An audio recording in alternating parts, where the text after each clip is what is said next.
Well, good morning, everyone. Hopefully everybody's having a great day, and we are excited to have the dancing machine, uh, Dr. Ron Lewis, with us today. And so I know a bunch of others will be joining us as we get going, but this is our first session with Engage 2020, and we're looking forward to having a great day with Dr. Ron. But I'm going to turn it over to my good friend Amy Hanna, who will introduce Ron, and then we'll get going. Okay, well, good morning, everybody. It's good to see your amazing smiling faces today. I have the privilege of getting to introduce my dear friend Ron Lewis. He is a Dr. Ron Lewis, just so you know that. But he is the founder of Lewis Way Leadership Development, which is a professional development and consulting firm that is designed to support organizations and businesses to achieve workplace synergy and harmony. He is also an experienced trainer. He is a fantastic speaker. You're in for some good stuff today. And he has taught several undergraduate and graduate courses as well. Ron has dedicated his professional career and his personal life to inspiring, training, coaching, and educating others. Please welcome Dr. Ron Lewis. Woohoo! Yay! I hear it all in your spirit, so I appreciate it. Let me go and share my screen, and we'll get this party started. All right. So let's see here. Play. Hopefully, technology's on my side.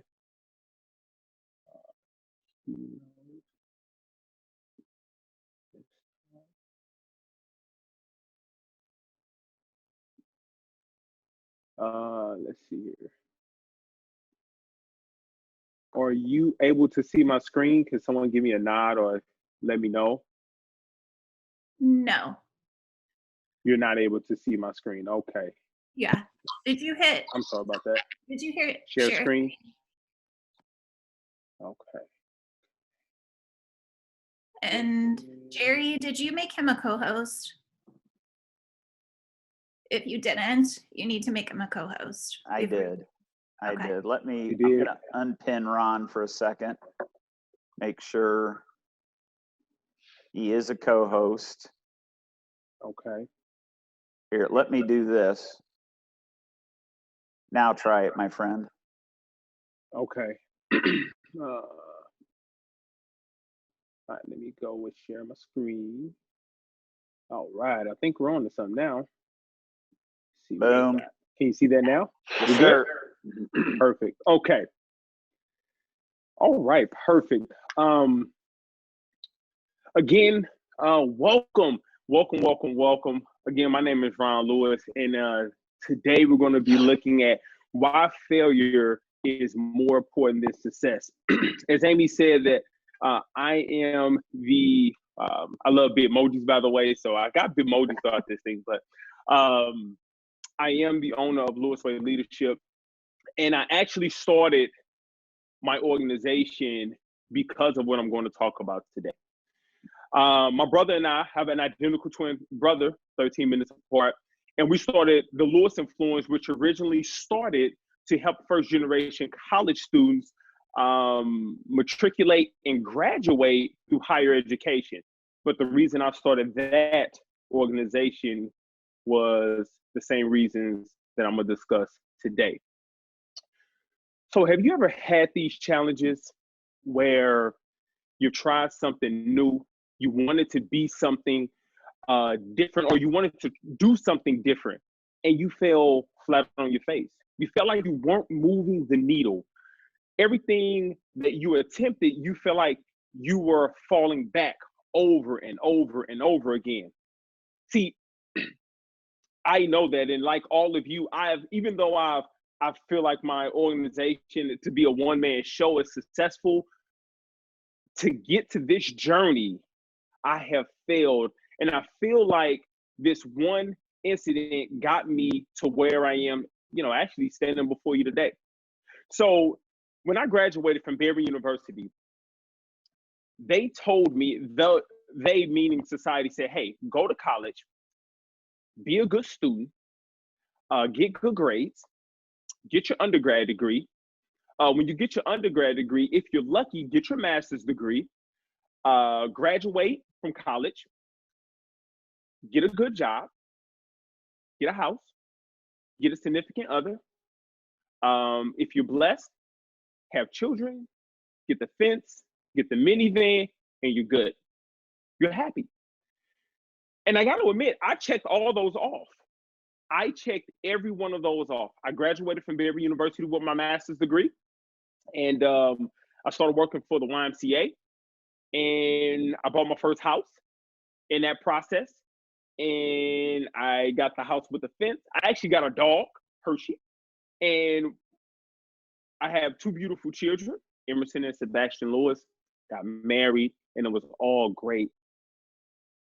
But as I was trying to transition in life, as I was trying to figure out what next steps I was going to take, here's what I realized. I had all of those things, but I was unfulfilled. So as I started to search more of what I wanted in life, that's where I started hitting obstacle after obstacle after obstacle. And here's what I mean.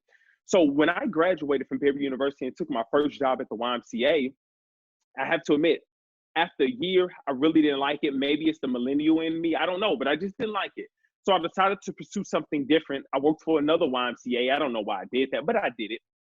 And I got fired from that YMCA that was in Huntington, Indiana.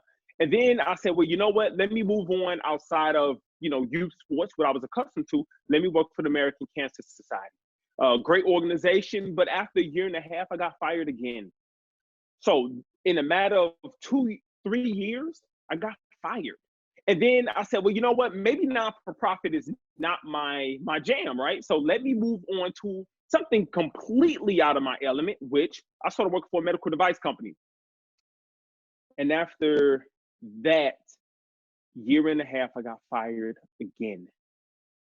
I had to go home to my wife and tell her, in a matter of almost 3.5 years, 4 years, I'm fired again.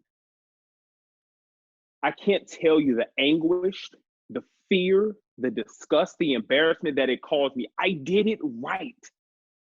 I went to school. I was a good person. At least I thought I was, right? And I felt like I was coming up short. Has anyone ever felt like that? You're coming up short. You're doing it all right.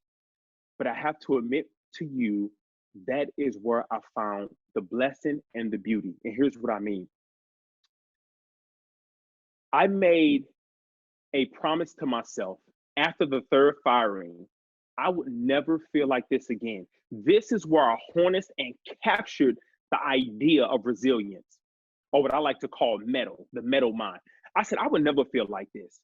So I took myself through a process to ensure that anything that I go for, it has to be aligned with what I believe in and what I'm truly passionate about. I learned that if I am not passionate about it, I don't really pursue it well. And that's what got me here today. So from that third firing, I moved into higher education. I wrote my first book. I got my first speaking engagement, started my first company, the Lewis & Florence, with my identical twin brother. And now I'm here speaking with you today, owner of the Lewis Way Leadership Development. So I believe that having this idea of metal and resilience, it only comes from failure. So if you're taking notes or if you're considering what I'm saying today, here's what I want you to consider.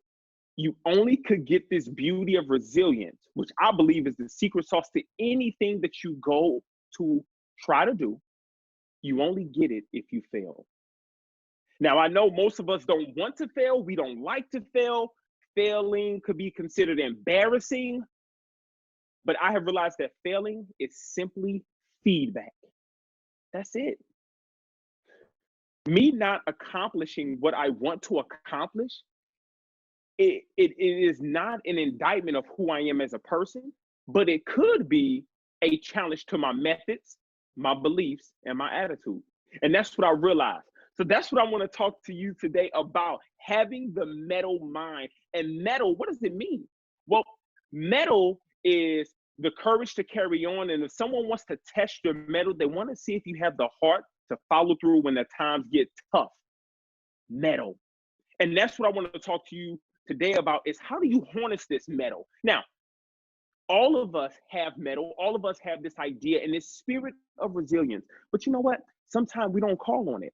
Sometimes we wait to the very end to actually harness that resilience, the willingness to get up when times get tough. See, you got to have courage to get up. And what do we mean by courage? If you've heard me speak before, you know that I define courage as acting in the midst of fear.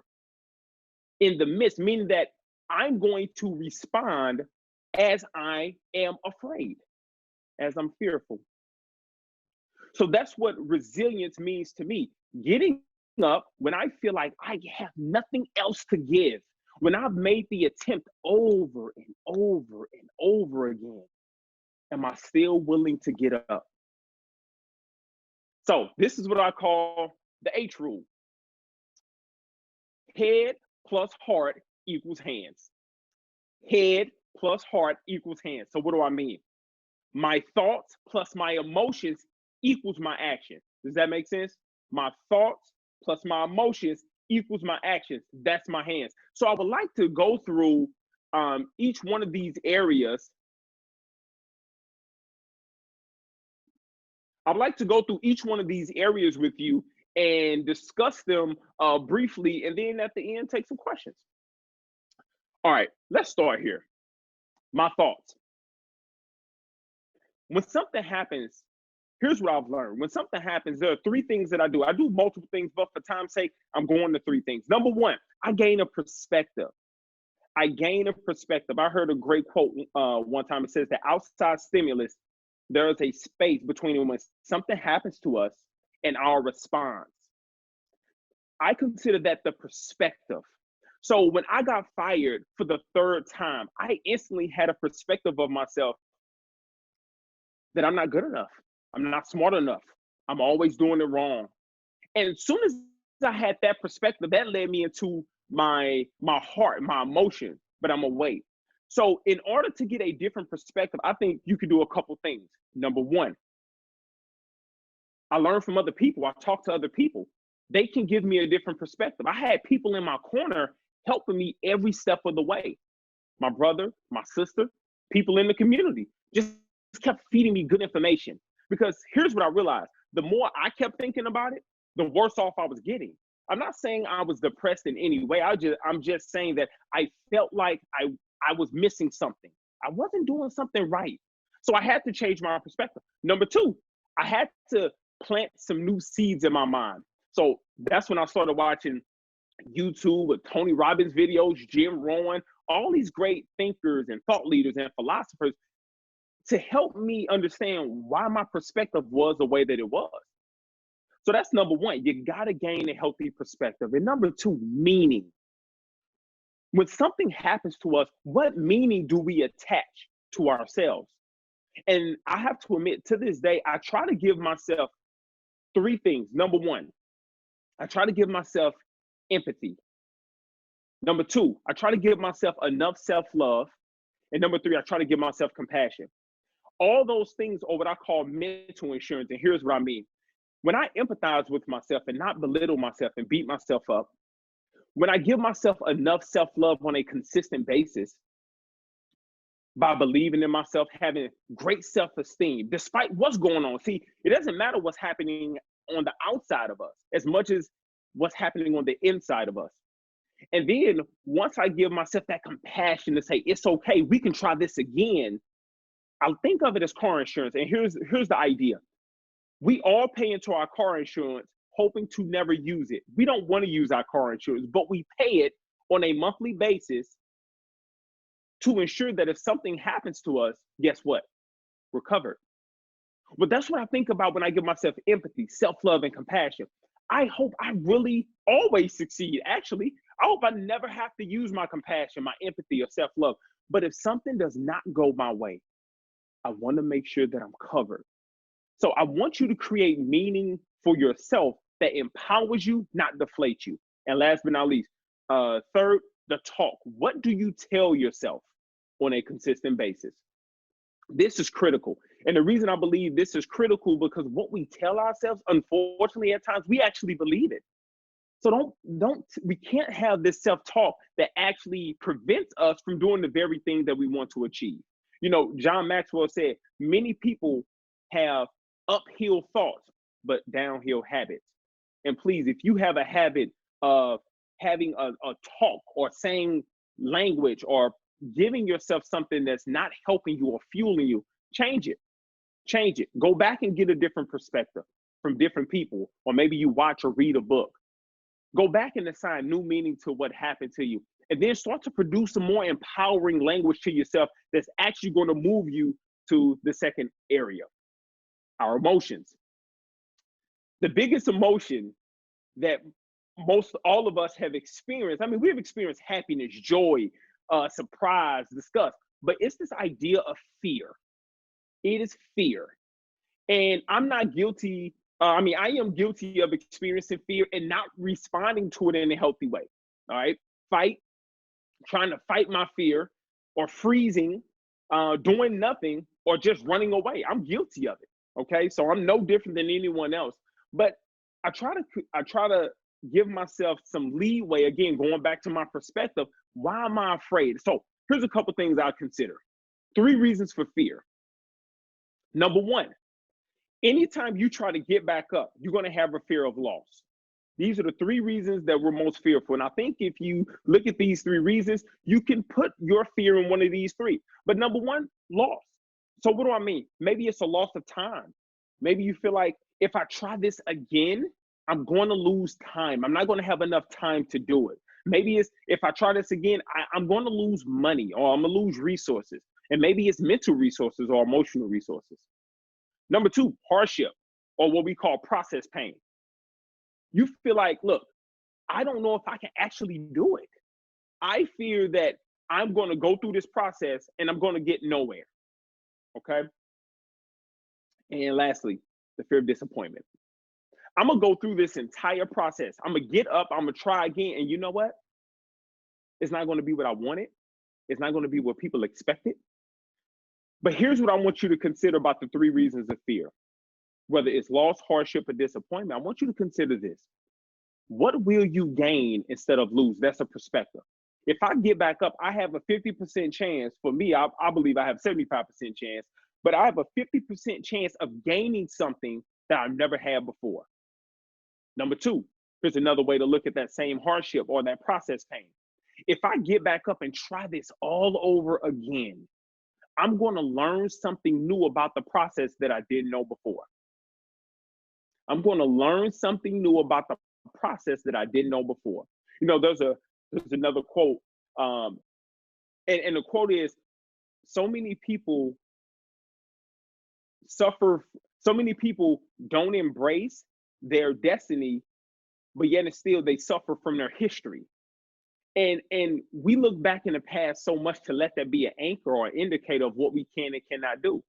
And I'm just challenging all of us today, as I challenge myself so often. We can't look at the past and let that be the barometer, because we're going to know more in a year, in a day. We can know more than we knew yesterday. And last but not least, disappointment.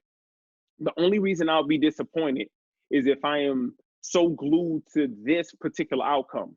What I've realized in life is that life has a series of trails and angles that we can go through to be successful. Here's an example. My fiance and I were walking in Frankie Park yesterday, and I am horrible with direction. I have no directional sense at all. Okay, so as we're walking, we come across, this is weird, but like a stick with a cane on it. For me, that's a marker in my mind. Okay, a stick with a cane. And if you ever walked in Frankie Park or took a hike there, it's like a big circle, steep, low, just a big circle. And as we're walking, I see this stick with a can on it. I said, wait a minute, where are we going? Or are we just going in circles? And my fiance says something that has been playing over in my mind every single day. Every day since she said this, because she's told me this twice, it has stuck with me. And it's this. She said, Ron, trust the trail. And that stuck with me. Trust the trail. Trust the trail of life. I don't believe life hands us any accidents. I believe anything that we go through is individual. And I believe that anything that we go through, we are built for. There's nothing that the great creator has given you that you're not designed to overcome. I'm gonna say that one again. There's nothing that the great creator has given you that you're not designed to overcome. Okay. And last but not least, oh, sorry about that. So 3 important questions we should consider. Number 1, what will I focus on today? That's very important. Whether we're in, this pandemic that we're in right now or not in the pandemic, what we're going to focus on. Some people are saying this is the worst thing ever. Some people are saying this is the best thing ever. Personally, I'm looking at the opportunities that can come about with this. I mean, I see people working out and having like this exercise regimen outside. I see more people outside than I've ever been. I have been outside more, taking hikes, enjoying nature, spending more time with my family. I have to be honest, like between this particular opportunity and then the following week, my schedule would have been scrambled. But I focus on, I have an opportunity to learn and grow in this moment. Number 2, what we can't control. I try to focus on the things that I can control. I feel like that's where I have the most power. If I can control it, what can I control in this instance? I can control my head, I can control my heart, and I can control my hands. That's what I'm going to focus on. And where do you spend your time? In the past, only in the present, or are you so far going in the future? The key is we got to have a balance of both. Because if we look too far in the future, we could be afraid. If we look too far today, maybe we feel a little bit of hopelessness. And if we look too far in the past, we can see nothing but regret. Or we can flip that. We can look in the past and see excitement. We can look today and see excitement, and we can look in the future and feel hopeful. But wherever you focus your energy, wherever the focus goes, the energy flows. Okay. So those are 3 important questions that I consider on a daily basis. And lastly, our hands, the action. So here's what I want you to keep in mind. When you have a healthy perspective from a mental perspective, when you have the emotion to go with your thoughts, then you can actually move. And here's the question. How many of us knew exactly what to do, but we didn't have the confidence to do it? I have. As I was finishing my Ph.D, I knew what to do. I knew what to research. I gotta admit, I didn't have the confidence to finish it before I did. So here is something that I found. I call it the action cycle. And it starts like this. Number 1, we got to find motivation. So where do you find motivation? Well, I'll tell you a couple things. Number 1, I find motivation within my past successes. I don't stay in the past too long, but I do find them there. Okay. I find motivation in the people that I believe in. I find motivation in others that are doing something similar to myself. I find motivation there. Okay. So number 1, when we get motivated to do something, that's a burst of energy. You're like, yes, I'm ready. But then what happens? You get motivated and then doubt creeps in. You get motivated and then you start to second guess. I'm going to tell you something. If you want to get motivated, don't negotiate with yourself. Don't negotiate. I should do it. I shouldn't do it. Just go for it. Okay, just go for it. Don't negotiate with yourself and talk yourself out of it. Okay, so you get motivated. So here is the thing. Your motivation only goes as far as your momentum. Your motivation only goes as far as your momentum. That's why I'm calling this a cycle, because once you get motivated, you got to do something. You got to take a big step in a small way. So maybe, let's say you want to start a new fitness routine. Maybe you want to write that first book, as Jim did. If you're on this call, Jim, man, I can't wait to read that book. But if you want to write a book and you're motivated to write it, then just write a page, write a half a page, do something to gain momentum. Because here's what happens. When you start to gain momentum, you start to build confidence. And when you start to build confidence, you're going to want to try more. You're going to want to do a little bit more. And as you do a little bit more, you get competence. Oh, I get excited. I apologize. So just look at this. I get some motivation. I get some momentum. I'm starting. I'm going. And as I start and as I go, I gain confidence. And as I start to gain confidence, I become better and more skilled at what I'm doing. And then I get motivation all over again. I start to build more momentum. I start to get more confidence. I start to feel more competent. I get more motivation, so on and so on. So that is what I call the action cycle. And listen, a couple things, some real quick do's and don'ts. Let's go with some don'ts. Number one, please don't second guess yourself. Don't second guess yourself. Number two, take small steps. Take very small steps to get you to the desired goal. And number three, you can't always trust what you think about you. Sometimes we have to ignore some of those thoughts. Sometimes we have to move and let some thoughts pass. Be observant of our thoughts, but not fully go and invest all into every single thought. We don't have to react to every single thought. Here's some do's. Number one, please do what you know you can with what you have. I have been guilty of saying, oh, I need this, I need that, I need this extra thing, I need one more thing. You know what? Everything you need, you already have. You already have. I believe that the great creator, whatever he's called you to do, he has provided the tools for you to do it. That's just my foundational belief. Whatever the great creator has called you to do in this lifetime, you have the tools to get it done. Number two, surround yourself with people. Surround yourself with material, whether that's online videos, classes, First Fridays, people in our community, people in your family. You got to put some people in your corner that's actually going to challenge you, not be a yes person to you, but help you see that sometimes, you know what, you can make this happen. When I started my company, my fiance was the person that believed in me the most, honestly. She said, I believe in you. I borrowed her encouragement of me to take the leap that I was never going to take. I wasn't going to take it. All right. And then last but not least, I just want you to believe. I think belief is one of the most powerful things in the world. And I just want you to believe. All of us on this earth has a unique and distinct talent. And I'll end it with this, is that in Luke, I don't want to get too biblical, but in Luke, it's something that has always stuck with me, is Martha's going to Jesus and she said, hey, Mary, I forgot, but they're going to Jesus and saying, hey, she's not really doing a lot. My sister's not really doing a lot. And Jesus said, Martha, Martha, only a few things are important.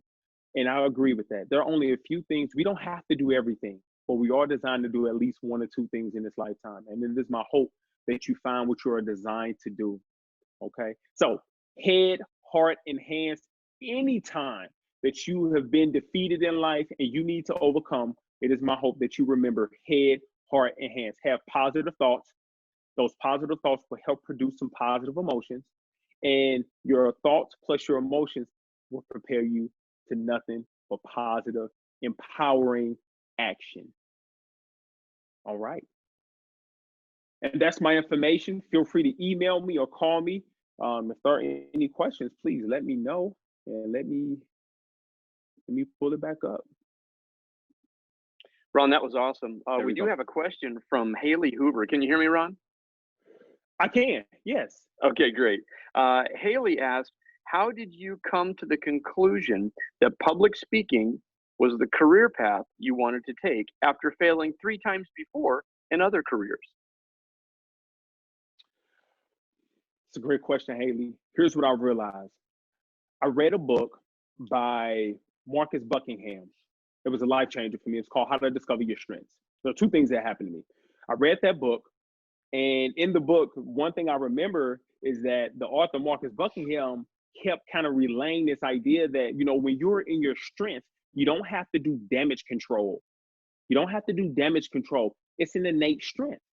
So that got me thinking, then I took the Strength Finders 2.0. And once I took that assessment, it shares your number one strength, communication. I said, well, that's amazing. I've always found that to come fairly easy to me. And I start to do things pertaining to that particular strength consistently. I just love it. I just absolutely love it. I enjoy it. So I first started in teaching, and then I was doing some community speaking. And then I just said, you know what, with my fiance's encouragement, I said, I'm gonna just take the leap and just try this on my own. And that's what got me here. Awesome. Thanks, Ron. What a great response. Sarah? Yeah, that's wonderful. So I have another question from, this is from Andy Hines Lagaman. And she said, do you have any tips? Do you have any tips for staying on the action cycle when outside factors or people are trying to hold you back? Yes. All right. So with the action cycle, here's what I would recommend. Number one, I think we have to, when we talk about people holding us back, the only reason someone could hold us back, in my estimation, I could be wrong, there's plenty of smart people on this conference call, but in my experience, the only estimation of people holding me back is, number one, do I believe in what they're telling me and how they're telling me? Okay, so I'll give an example. Like someone that I love was encouraging me to start my Ph.D. Degree a lot later than what I attended. If I would have believed in that enough, if I would have believed in their idea enough, then I believed in my own idea of myself, then yes, that would have held me back. So I believe that once we take a stance, we don't negotiate with ourselves, nor do we have to negotiate with anyone else. Once you find the motivation and you capture momentum, just start it. And despite what people think or say, because everyone has an opinion anyway, despite what people think or say, you're going to feel more fulfilled, because I believe each and every one of us has something knocking on our hearts consistently. Hey, you should do this. You should try this. And sometimes we don't because of what other people think. So I do appreciate other people's comments. I do appreciate other people's concerns. But at the end of the day, I really believe in myself more than anything. So take that belief that you have in yourself, or that gift, or that calling that you have to make something happen, and just take a small step. Get motivated, get the momentum that you need, and you're going to gain the confidence and the competence to continue the cycle all over again. It's fantastic. That's awesome. Thank you. Great stuff, Ron. We have a question from Sarah Benz. It's kind of, okay, it says it's kind of a two-parter. Where do you go for inspiration? And do you have a favorite speaker or influence? Yes. Okay. Where do I go for inspiration? Number one, I go for inspiration. I go from the inside out. So here's what I mean. It's really easy to marvel at other people's successes. It's really easy to compare ourselves to others that have failed, to say, at least I'm not like them. But here's how I define success. Success is not the title that I hold, the business that I start.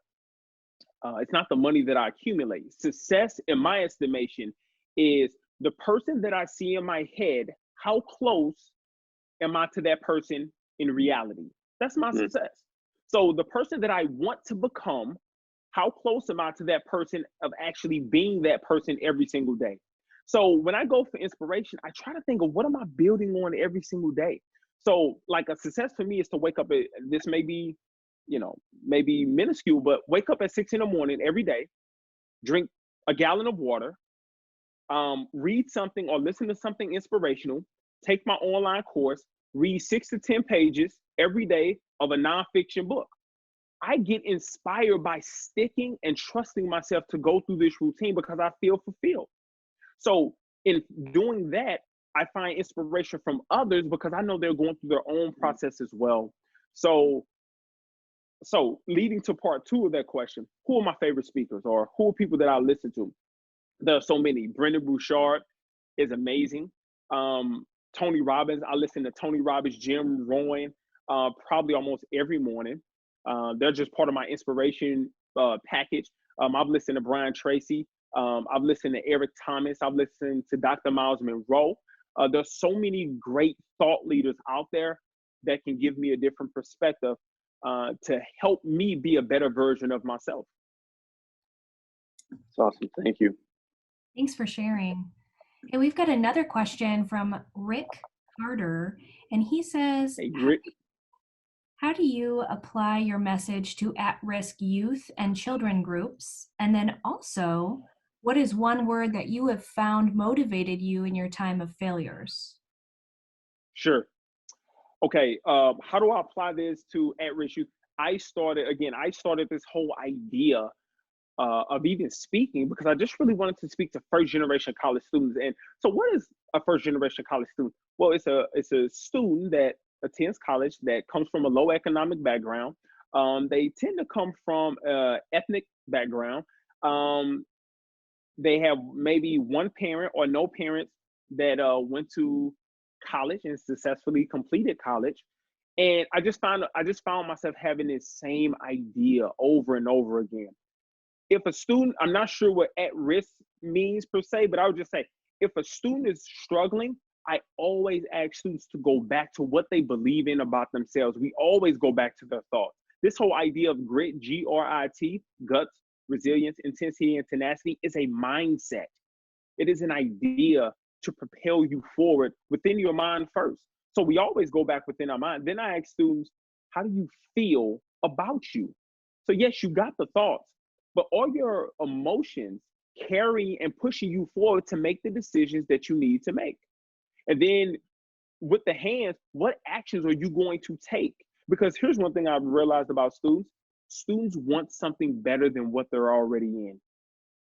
The question is, what do you want? Do you see? We try to have students to say, hey, be successful. But before we can ever ask a student to have the actions of success, you got to have the thoughts of success. I want students to see themselves as successful. So that's how I apply my message to any student, college student, first gen, at risk. I'm sorry, that was a second question, I think, Sarah. Yeah, so he just asked also, what is one word that you have found motivated you in your time of failures? Yes. Passion. Passion. That word alone motivates me because I know what I'm passionate about. And even though the outcome has not been what I anticipated, I know with my passion that I really feel like I can get through anything. But I have passionate thoughts as well. So I don't lock myself. My thought process is this: I'm not rigid. I'm very flexible. So if things don't go my way, I'm just willing to try a different route. And if it don't go my way, I try a different route. And if it don't go my way, I will keep trying until I figure it out. And I'm just not glued to one idea or one notion. There are many ways to get to the destination. And I'm willing to explore all of them until I get to the destination. So passion. That's great. Thanks, Ron. Amy has a question. Amy Hanna, she says, Ron, what is your next big thing or idea that scares you, but that you are going to do anyway? Yes. So, but to produce online content, my business is pretty much in front of people, but I want to expand it to online content and market myself online a little better. And I don't know why, but it has a little fear, fear of disappointment, a fear of hardship. Like, man, there's so many moving parts, as well as loss. Not only lost in time, but lost in financial resources. So as I give you this idea today, I am going through it, and that's one thing I like to say anytime I speak. Like, I am going through the very thing I am talking about, and I'm working through it just like everyone else. I am no different. I don't have it all figured out. I have some ideas and concepts in place that have got me to this point. And you know what? I'm going to develop some new concepts and some ideas of thinking that's going to get me to the next point. But to Amy's question, that will be it. I don't know why. It's new for me. It's a new language. But that will be it for me, putting and creating online content. But it's going to happen, though. That's awesome. I would agree with you on that, brother. That seems to be a real large step for a lot of us. Yes, yes, yes. Do we have any more questions out there? Sarah, do you have any? No, I was just going to say, if you have any other questions, feel free to drop it in the chat, and we will get those questions to Dr. Ron Lewis as soon as we can. I got to say, I was a little thrown back, Ron. when you said you said you didn't have it all together. I think you just rocked all of our world, right? Oh man, no, we're all human, man. We're all human, and but the thing is, I like to believe that anything that I would suggest to anyone, that I use it and apply it. So it's tried and tested, but fear never goes away. If one fear goes away, a new one just pops up. And I've realized that fear is like weeds. You don't have to plant the weeds, okay? You have to plant the seeds. The weeds will always show up. That's what fear is. You don't have to have a good idea, but you always gonna have fear of something. So my job is to pluck my fear out every single day, slowly but surely. I love that. Great.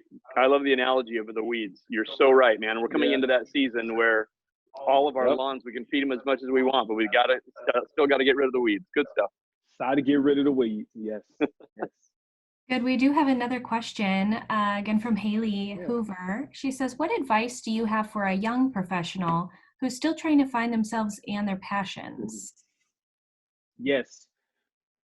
Here is how I have found my passion, along with reading. So obviously getting outside influences and different perspectives. I have found that all of us are passionate about something. So here's my idea. If I said, Haley, I need you to do X. I don't know what X is. You would have to tell me what X is, but I need you to do this thing. I can't pay you to do it. What, on the day I ask you to do it, and the day it's time to do it, would you be so excited to do it that you wouldn't care about the pay? You would be more excited about the process. To me, that's passion. Because when I got the invite to speak today, my first question was not, well, how much am I making? No, it was like, how long do I get? I'm talking to people in this great community. Like, I love this stuff. It's never been about money for me. It's always been about adding value, fulfilling my purpose, fulfilling my calling. So Haley, keep searching. Don't quit. Don't stay stagnant or don't settle. Just keep searching. And I'm telling you, as you begin to search, it will begin to reveal.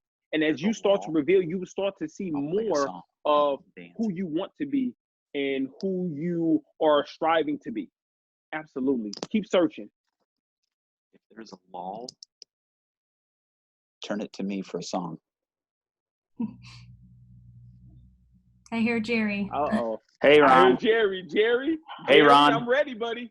Here we go. Buddy. Let's get it. My recital. I think it's very vital to rock around. That's right. On top of it's tricky. It's just like, here we go. To rock around. That's right. On time is tricky. I'm sorry, but normally when I'm doing this face to face, I got music going. That's right. On time is tricky. This little girly, her hair was kind of curly. Went to You her can cut house, it, Jerry. bust her Thank you. Having too much fun up in the Gauge 2020. I love it. Oh boy. You got some chants on the chat screen, Ron, saying, go Ron. Yeah, baby. Yeah, whoop, whoop. It's fun. I love it. Welcome Another to thing is I Engage just don't take 2020. myself too serious. Engage 2020. I love it. I can't wait till we do it again, and hopefully I'm called back and we'll do it and I get to meet you and we really get the music jamming. But yeah. We get the music going. Oh yeah. Any other questions on the chat box? I don't see any coming up right now. No problem.